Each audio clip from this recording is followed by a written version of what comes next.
Tanggi ng Department of National Defense at ng National Security Council ang umano'y panibagong kasunduan ng pamahalaan ng Pilipinas sa China. Ayon kay Defense Secretary... Kayo naman pala may kasunduan sa China eh. Tingnan nyo, mga double standard kayo. Oh, may sila pro-China. Ano sabi ng China? May kasunduan ng China sa kanila. Oh, kayo naman pala explain nyo yan. O, pakinggan natin explanation. Gibot Teodoro, walang katotohanan ang claim ng Chinese Embassy tungkol walang katotohanan sa umano'y kasunduan ng China at Pilipinas pro-China kayo. hinggil sa pangangasiwa sa Ayungin Shoal. Bagaman hindi na idinetalye pa ng Chinese Embassy ang sinasabi nitong bagong kasunduan, sinabi nito na nakausap nila sa nasabing agreement ang Western Command ng Pilipinas.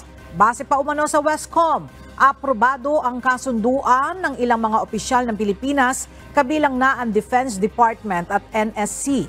Giit ni Secretary Teodoro, walang kinalaman ang DND sa anumang kasunduan sa China. Maging si National Security Advisor Eduardo Anyo, mariin ring pinabulaanan ang nasabing agreement sa China.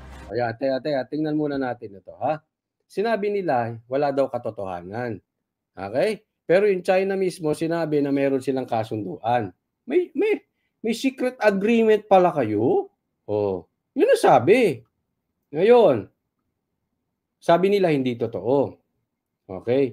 Yan din ang sinabi, yan ang sinasabi rin ni Tatay Digong, ni PRRD. Wala pong secret agreement ang China. Di parehas lang kayo ngayon. Tama po ba? Parehas lang ang lugar nila. Sabi nyo, hindi totoo yung tungkol dyan sa China na yan. Sabi ni PRRD, hindi rin totoo. Parehas lang kayo, hindi totoo. Kung gusto nyong imbestigahan si PRRD, kasi yan ang sabi sa Kamara eh. Diba? Dapat maimbestigahan ito. Yan ang sinabi narinig ko yan, sinabi ni Tamba, dapat maimbestigahan itong secret agreement ni Duterte sa China. Sinabi na nga ni Tatay Digong, walang secret agreement. Tigas ng ulo. Ito rin, meron kayo daw secret agreement. So ibig sabihin, pag mga kaibigan ninyo, maniniwala kayo? Pagka Duterte, hindi kayo maniniwala? Hello? Double standard yun.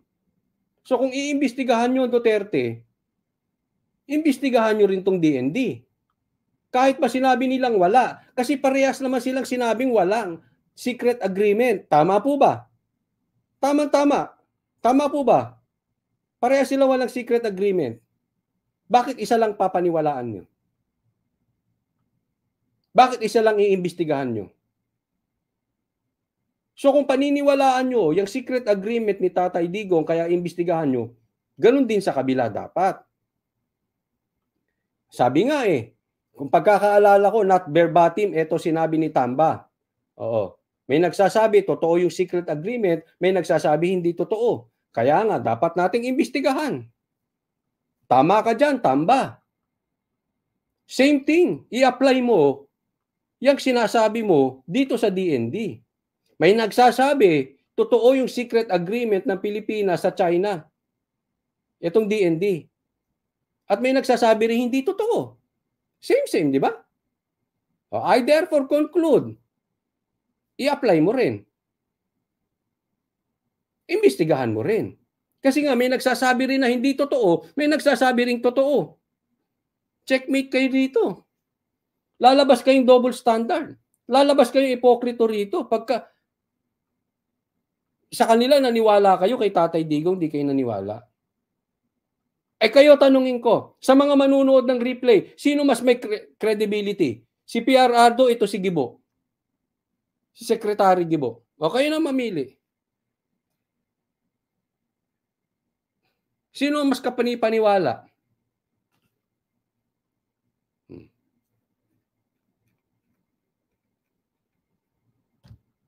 Di ba? Kayo naman pala may secret agreement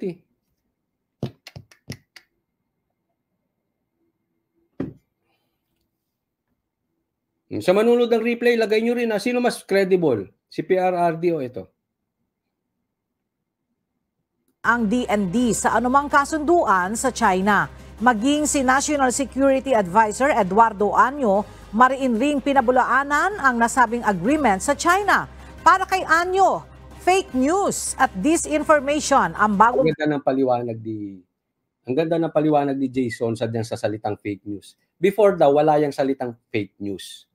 Okay? Yan po yung na-interview namin si Jason wala daw yung sa broadcasting, wala yung fake news. Yung fake news daw inimbento para hindi ka na mag-explain doon sa ibinabalita.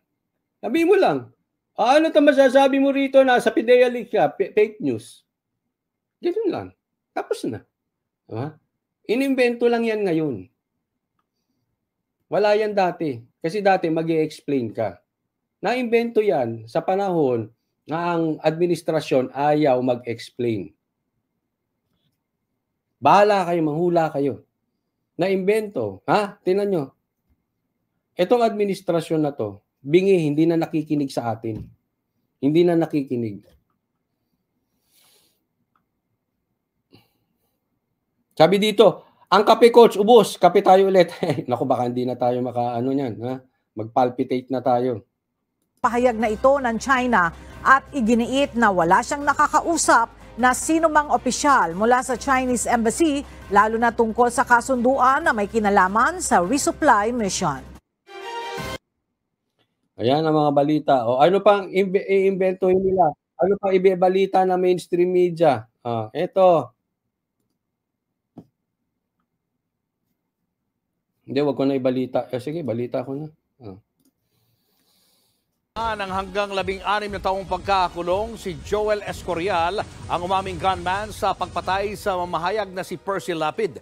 Ayon sa mga abogado ng pamilya ni Lapid, mula 8 hanggang 16 na taon ang sentensya ng Las Piñas Regional Trial Court, Branch 254. Sir Lacalia, shoutout sa iyo. Escorial, para yan sa kasong murder.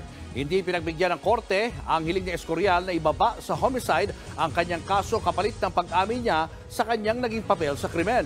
October 3, 2022 nang mamatay si Lapid matapos pagbabarilin habang nagmamaneho pauwi ng Las Piñas. Patuloy pang pinaghahanap. Ano yan? So ano yan?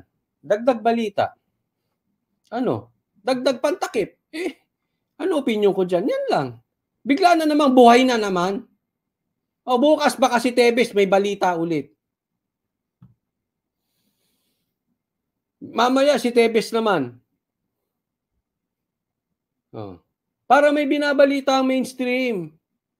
Hindi nila ibabalita yung PIDEA leaks. Hindi nila ibabalita yung may sug na yan. Pagpapalit-palitin nila yan. Bantag, Tebes, Pastor Kibuloy, ulit sila. Pantakip ulit ito. Ang tinuturong mastermind sa krimen na si dating Bureau of Corrections Chief Gerald Bantag. Habang namatay naman sa sakit sa puso noong Marso, ang isa pang inaakusahan sa krimen na si dating Bucor Deputy Security Officer Ricardo Sulweta. Mga kapatid, Julius Babaw. Galing di ba? Yan po ang Pilipinas ngayon.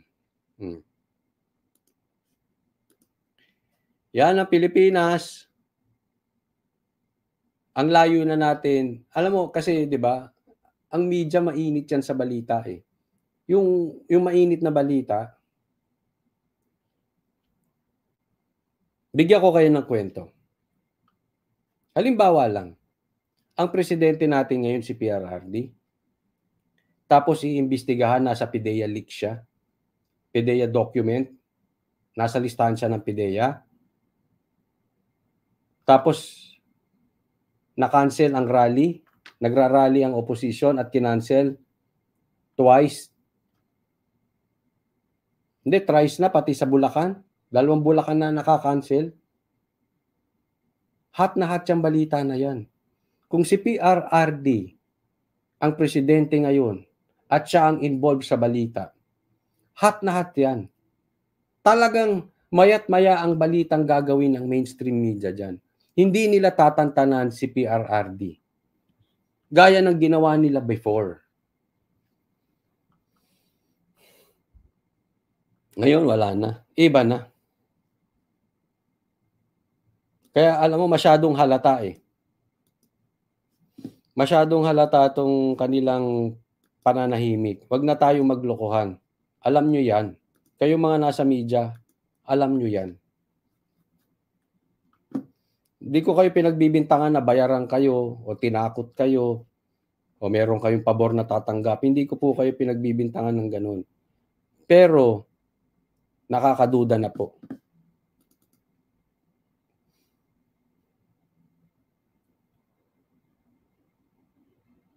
Medyo asa na yung mga taong tingin natin maninindigan. Asa na yung mga media na sa tingin natin maninindigan para sa katotohanan. Asa na yung mga media na sa tingin natin walang kinikilingan. Asa na kayo? I'm sure hindi ganyan ang iaasal nyo kung patungkol kay Tatay Digong ito.